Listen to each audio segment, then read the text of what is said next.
What's up, everyone? It's Lan here with another episode of the Cheeseheadz Weekly Podcast.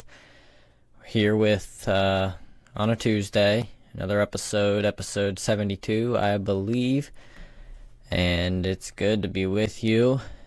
To get started, you can check out the Q&As and polls on Spotify if you want more interaction with the show. Those tend to be a lot of fun. If you want plenty of other interaction with the show, you can follow me on social media, especially on X. I post some polls there occasionally, some short clips. I post those actually on Instagram, TikTok, Facebook, YouTube, and X. But yeah, you can find me on social media at Cheeseheadz_weekly. On X, though, it is at Cheeseheadz_W.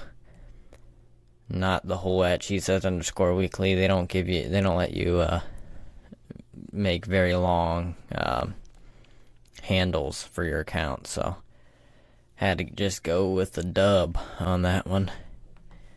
The show is available about everywhere you get podcasts, audio platforms, as well as on YouTube if you like to see my face. So you can check us out there. Be sure to hit that subscribe or follow button. That is really helpful. And if you want to help even more, you can, rate the show on Spotify. You can rate and review on Apple Podcasts. And that would be greatly appreciated. Be sure to leave a comment if you like the episode, or if you want to ask a question or something, get some discussion started. I am very active and will reply to your comments. As always, you can always tell your friends about the show. That is very helpful. Probably the best way to build the show, telling your friends about it, which is fantastic. And of course, check out the website, greatcode.net/cheeseheadz for more info on the show, more everywhere you can follow the show, and also where to follow me on social media.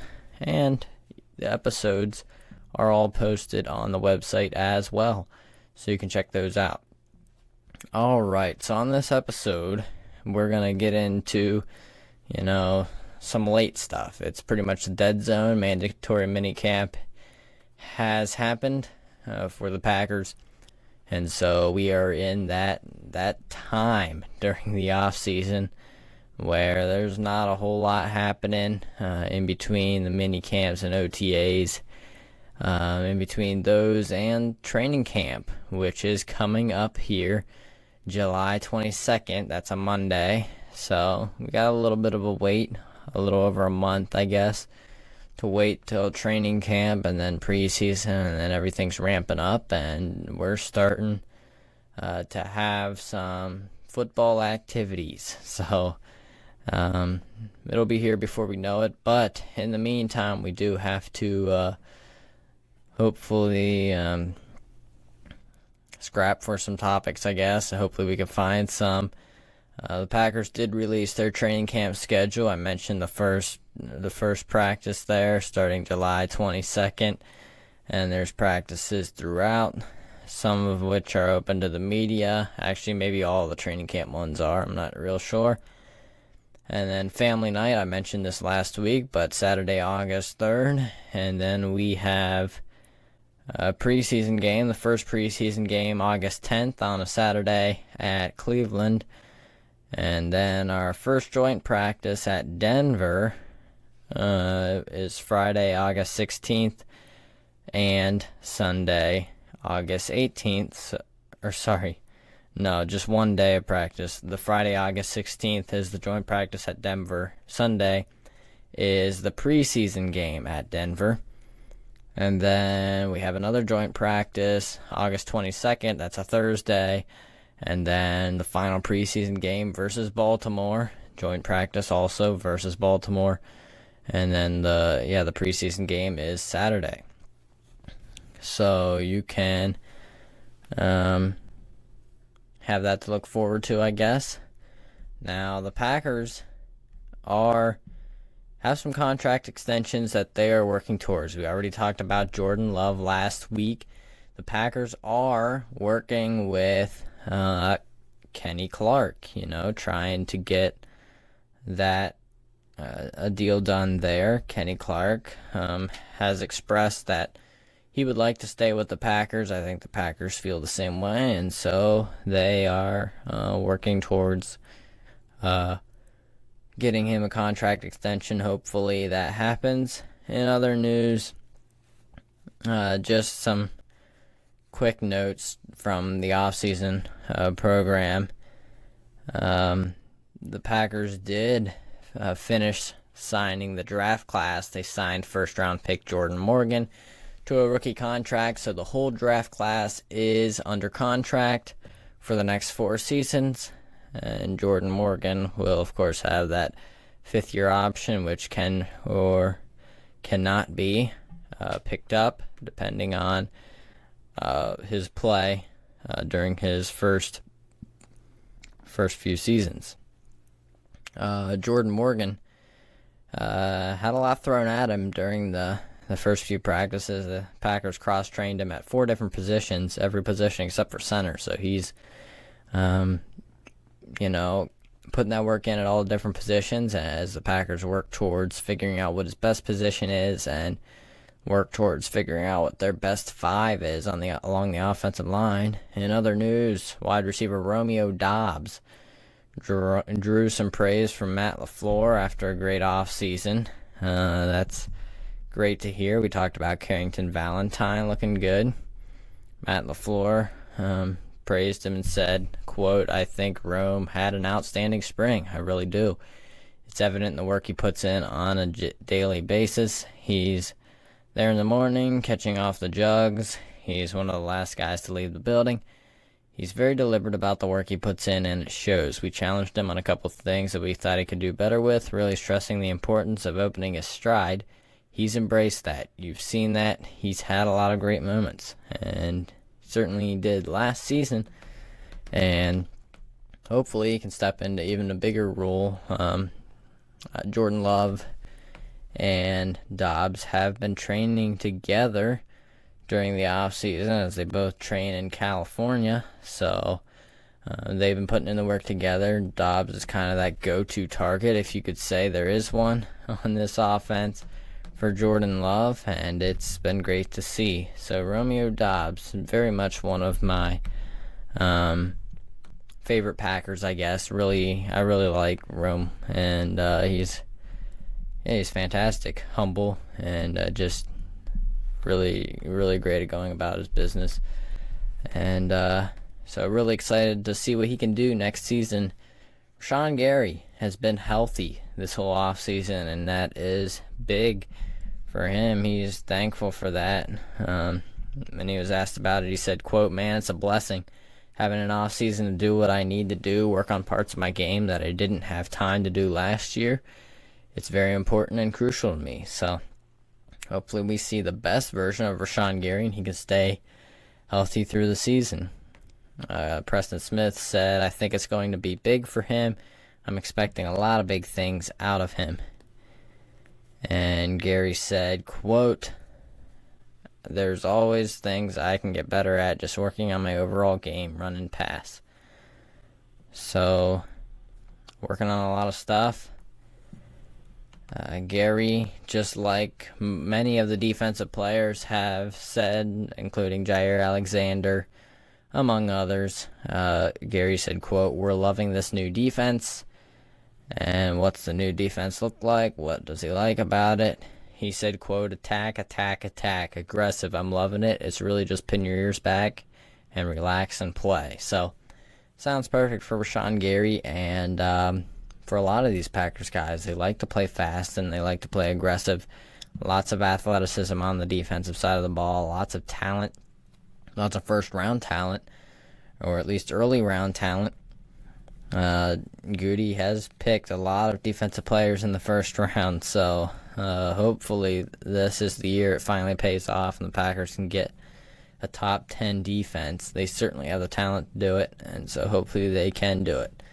So this episode, the main topic is talk the big free agent signings, kind of give my snap reactions I didn't get real in depth with this because, as you know, I'm not always extremely well prepared, but I did not go over any of this before, and I especially want to go over the signings within the division as well as some other big ones around the NFL. So we will get into that here. Obviously, probably the biggest one that happened was the Kirk Cousins signing. He went from the Vikings to the Falcons, tore his Achilles in a contract year. The Vikings decided they were going to just let him walk and try to figure things out themselves. He signs with the Atlanta Falcons, 4 years, $180 million, smackaroos.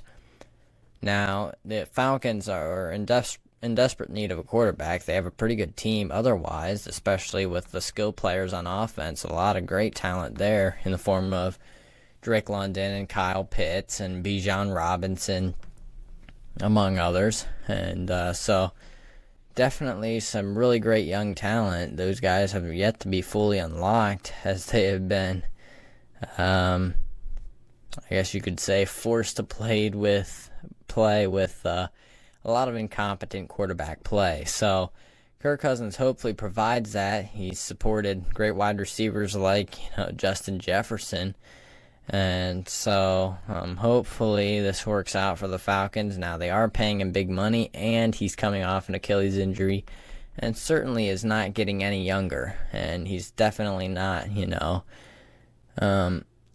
a big-time, humongous talent at the quarterback position. But I think he can provide, kind of what the Falcons need. They really just need a quarterback, and hopefully that will prime that Falcons team to hopefully make a playoff run. So, in the NFC South is not extremely competitive, so I think the Falcons definitely could. They have some of the pieces around him, so I'm excited to see what will happen there in Atlanta. So, running back was the major, some of the major signings were at the running back position. Lots of big-time free agents at that position. Among the top was Josh Jacobs, who signed with the Packers on a 4-year, $48 million deal. Now, that certainly looks like big money on the surface, and it is big money, but the Packers can essentially get out of that whenever they want, or at least after this season, and definitely after 2 seasons. I don't expect him to be around after 2 seasons, so we'll see how that goes. Overall, I think that's an okay signing. Obviously, a lot of Packers fans, myself included, would like to see Aaron Jones still on the Packers, but in the end, it didn't work out. I'm not really faulting anyone too much for it. That's just really the business of football, and so they decided to hopefully get a little younger and upgrade the position a little bit, and went with Josh Jacobs, as well as drafting a younger back in Marshawn Lloyd. They re-signed A.J. Dillon, which was a little bit of a surprise. Were able to re-sign him on a cheap 1-year deal. So they got him back, and then again drafted Lloyd, and they still have Emmanuel Wilson too. So I'd say that's a pretty good 4-headed monster there for the Packers at the running back position. But getting into the major signings, Saquon Barkley was the biggest one here, and he signed with the Eagles for 3 years, $37.75 million. I think this is great for the Eagles. Great for that offense as they continue to, basically, he's just replacing DeAndre Swift, who signed with the Bears for 3 years and $24 million. So I think Barkley is an upgrade, obviously, over DeAndre Swift, and can catch passes. Really an electric player if he stays healthy. He's going to be a very nice playmaker, very nice piece to go along with their 2 great wide receivers there for the Eagles. we also, like I mentioned, DeAndre Swift within the Packers division, so this affects them a little bit. Signed with the Bears. Not a huge fan of the deal, to be honest. I don't think DeAndre Swift is the greatest back out there, but he should be able to get the job done, hopefully, with the Bears, and it's just kind of another one of those big-time pieces that the Bears have added to go with Caleb Williams and hopefully help him succeed. Also, Derrick Henry was a big signing for the Baltimore Ravens. He got a 2-year deal worth $16 million.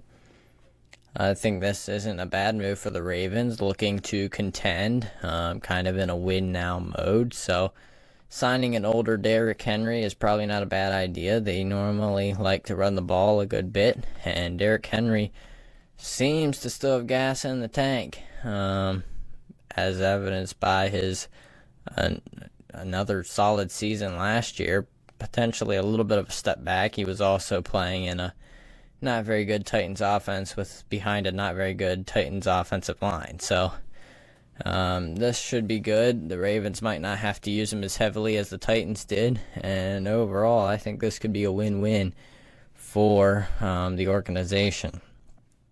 Tony Pollard left the Cowboys and signed with the Titans as Derrick Henry's replacement for 3 years and $24 million.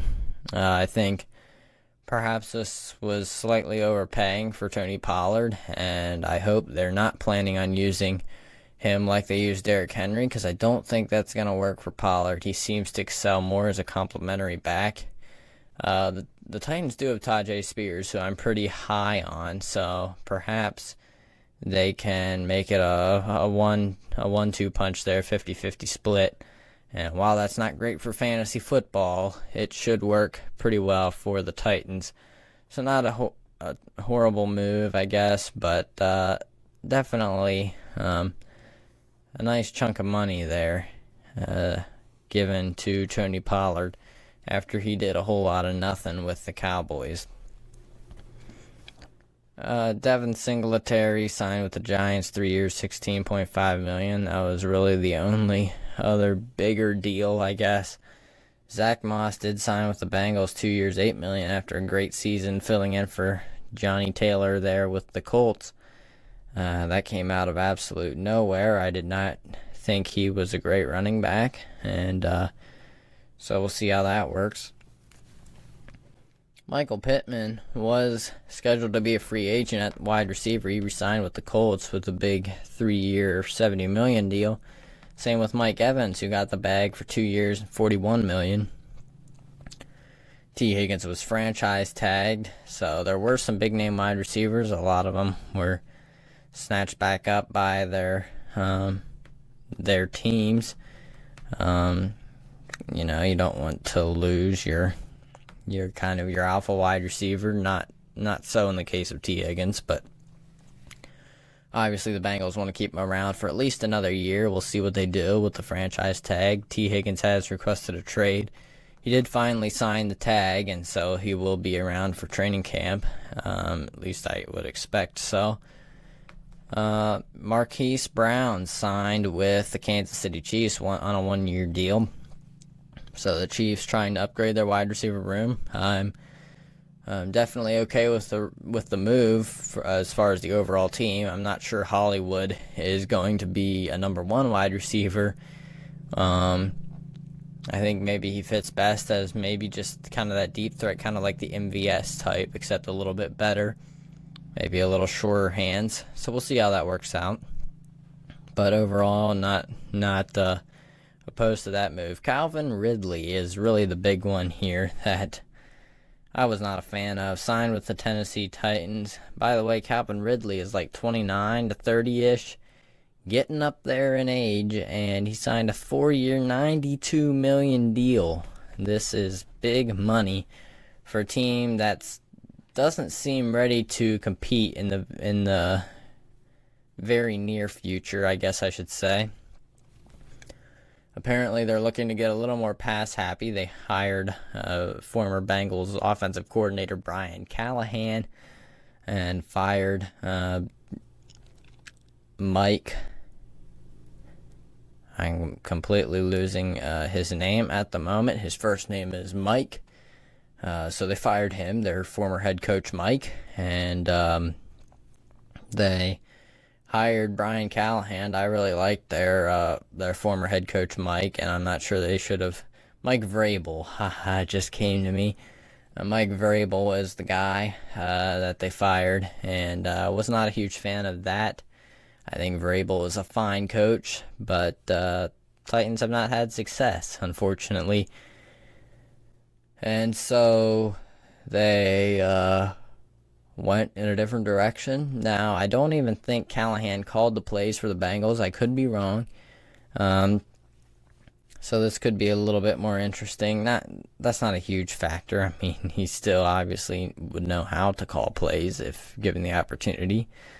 But we'll see how this works out for the Titans. I'm not a fan of the move at all. They're paying an old wide receiver a huge amount of money, more than I would pay some young wide receivers, and all to just, have it all go to waste, because I don't think the Titans are going to be competitive. They have another old wide receiver on the team by the name of DeAndre Hopkins. So they're trying to run it back with the old ones, except they're not running it back, and they're probably not even running. So we'll see how that works out again, but don't think it will. Darnell Mooney goes from the Bears to the Falcons. That's not real significant, although he did sign for 3 years, $39 million. Got a little bit of a bag there. Not bad for Mooney. And Gabe Davis got the same amount of money with the Jacksonville Jaguars. A little bit of replacing Ridley. Not exactly, but a little bit. Not a huge fan of Gabe Davis, but could be useful for an NFL team. Curtis Samuel got a nice chunk of money, 3 years, $24 million to play with the Bills. I'm a fan of that one. Well, I guess. I don't know. That might have been a little bit overpaying, but I like that they're adding just some under-the-radar guys, and I think Curtis Samuel will definitely make some catches there for the Buffalo Bills. And be sure you check him out in fantasy football drafts or waiver wires, or maybe trade for him if you're in Dynasty right now, because he could be a sneaky contributor for your fantasy teams. We'll go a little faster through these next few here. Dalton Schultz re-signed with the Texans. Hunter Henry re-signed with the Patriots. A lot of re-signings, though Noah Fant re-signed with the Seahawks. The big one in the division, Gerald Everett signed with the Bears. Joins Cole Kmet over there. Nice 1-2 punch at tight end. 2 years, $12 million there. At offensive tackle, not really any big ones within the division. Josh Nijman, former Packer, signed with the Panthers. 2 years, $8 million. Not a bad signing for the Panthers. They didn't have to pay a ton to get Nijman, and if it works out, that would be great. And the Panthers obviously looking for offensive line help to support Bryce Young, their second-year quarterback, who hopefully can bounce back. I think he can, especially with the hiring of Dave Canales, which I am a huge fan of. And the offensive line help hopefully will help him as well. So Panthers doing everything right at the moment. Tyron Smith, big name, signs with the Jets. Trent Brown signs with the Bengals. Both on 1-year deals. At center, not really any huge ones. Andre James re-signed with the Raiders. And Lloyd Cushenberry III signed with the Titans. So they're trying to get their offensive line back on track. At guard, there was a big signing, big money handed out to Robert Hunt. Now, I've heard, from what I've seen, Robert Hunt perhaps is not the greatest player out there, and the Panthers might have overpaid. I don't follow guards a whole lot, so I really don't know my guards. But could have been an overpayment, but again, Panthers being aggressive to try to get their offensive line beefed up there for Bryce Young. So hopefully it works out for him. We'll see. John Runyon got the bag for another former Packer that signed with the New York Giants. 3 years, $30 million is what he got. The guard market seems to be open for business, I guess. Doing quite well there. Guards are making money at the moment. Chris Jones re-signed with the Chiefs. Big old deal. $5 million. 158.75 milli. Justin Matabike. Really fun name. That's why I had to stick that in there. So re-signed with the Ravens. 4 years, $98 million. Christian Wilkins was a really big defensive line. Interior defensive line. Signed with the Las Vegas Raiders. 4 years, $110 million. DJ Reader, to get some interdivision stuff here, signed with the Detroit Lions for 2 years. Don't know the price. So, the Detroit Lions defensive line is continually getting better, and they're trying to get their defense better. Their offense has plenty of great weapons there. Danielle Hunter on the edge, signed with the Houston Texans for 2 years, $49 million. Bryce Huff signed with the Eagles, 3 years, $51.1 million after they, I believe, traded Hassan Reddick. I'm not sure exactly went down there. They also signed Zach Bond for 1 year. And as far as in the division, Jonathan Grenard signed with the Vikings. I think he came from the Texans. 4 years, $76 million. Andrew Van Ginkel, formerly from the Dolphins, signed with the Vikings as well. 2 years, $20 million. So Vikings really looking to upgrade that edge rusher position, a position that was a little bit lacking last year. And then Marcus Davenport signed with the Detroit Lions on a 1 year deal, kind of a prove it type thing, as he didn't exactly pan out the way the Saints wanted him to when they selected him in the first round.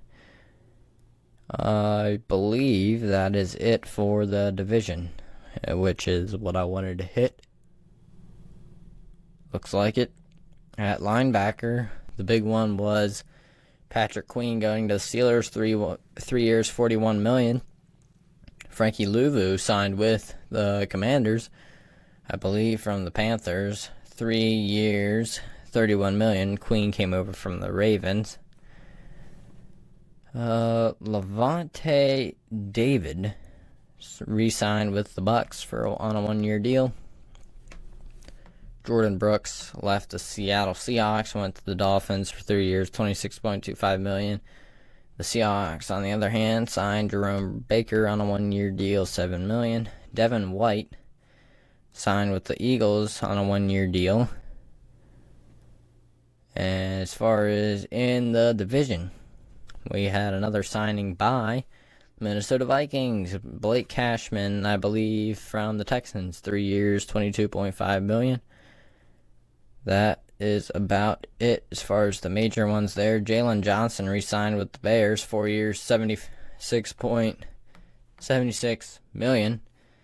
Jalen Johnson, lockdown corner for the Bears, a big-time piece on that defense. So Bears looking to keep the good players and bring in more good players. And we had not really a whole bunch here. Kendall Fuller was signed with the Miami Dolphins, and Chidobe Awuzie, formerly from the Bengals, signed with the Titans on a 3 year deal. Not a ton with it. Well, I guess Keyshawn Nixon was re-signed by the Packers for 3 years, $18 million. So that's a nice move by the Packers, I think. They had to pay up for him, but I think it will work out. Nixon earned it, so it'd be great to have his special teams prowess as well as some slot corner. It'd be good to have that around. Meek Robertson signed with the Detroit Lions, 2 years, $9.25 million. That's it for the division there. As far as safety, we'll go through this quickly as well. Antoine Winfield was franchise tagged, then signed to a monster extension by the Bucks. Kyle Duggar was franchise tagged by the Patriots. Good many nice names here in the safety room. Cameron Curl signed with Los Angeles Rams for 2 years. Zaire McKinney was the big one, signed with the Packers, 4 years, $68 million. Packers fans love this signing, my favorite signing in a long time, actually. Big time deal, Packers being aggressive in free agency this year, and that was fantastic. They went out and got their guy, and McKinney was kind of the fan favorite, Everyone was hoping they would sign him, and that's what happened, so that's fantastic. Another young, really good player in that safety room and on that defense. And we just hope that Jeff Hafley is the real deal and can turn these guys into something really great. So, as far as within the division, there was literally one move here. I'll quickly mention Darnell Savage, former Packer, signed with the Jaguars for on a 3-year deal. I believe it was a fair amount of money. Glad the Packers didn't have to try to re-sign him. The one I wanted to bring up here is Kevin Byard, signed with the Chicago Bears. The Bears released Eddie Jackson, who is not, well, at the time of this, had not signed with anyone. I believe he might have at this point. I don't know who. Kevin Byard, the oldie, signed with the Bears, 2 years, $15 million. Bringing all the old guys in town because they're definitely going to make a Super Bowl run with, what's his name again? Caleb Williams, the rookie. So, yeah. Chicago really just doing all kinds of stuff. They signed Tarvarius Moore at safety as well. And signed a tackle, Matt Pryor, 1-year deal. Oh, they signed Brett Rippon. That'll definitely be very helpful if Caleb Williams doesn't pan out. Will help Jordan Love. Will really help the team win, and by the team I mean the Packers, of course, over the Bears. Oh, they signed a linebacker for 1 year, $2.1 million. I can't say his name. I wish I could. I really should look it up sometime because it looks like a really fun name to say. But they also acquired Keenan Allen, re-signed Dante Pettis. Traded away Justin Fields and released a tackle they never heard of. So Bears definitely made a lot of moves. Try and set things up nicely for Mr. Caleb Williams. As far as the Detroit Lions, they released Tracy Walker, re-signed a kicker, re-signed Jalen Reeves-Maybin, re-signed Zonovan Knight and Shane Zylstra, the tight end, running back Zonovan Knight, on a really cheap 1-year deal, not even $1 million. That was for Donovan Knight. 2 years for Reeves-Maybin. Khalil Dorsey, don't know him. They re-signed Emmanuel Mosley, who's been injured a lot. Had that one good season, helped out the Niners in the playoffs. When Ahkello Witherspoon was benched, Mosley came in and played pretty well for them, but has been struggling with injuries ever since. He re-signed, on 1 year, $1.25 million deal.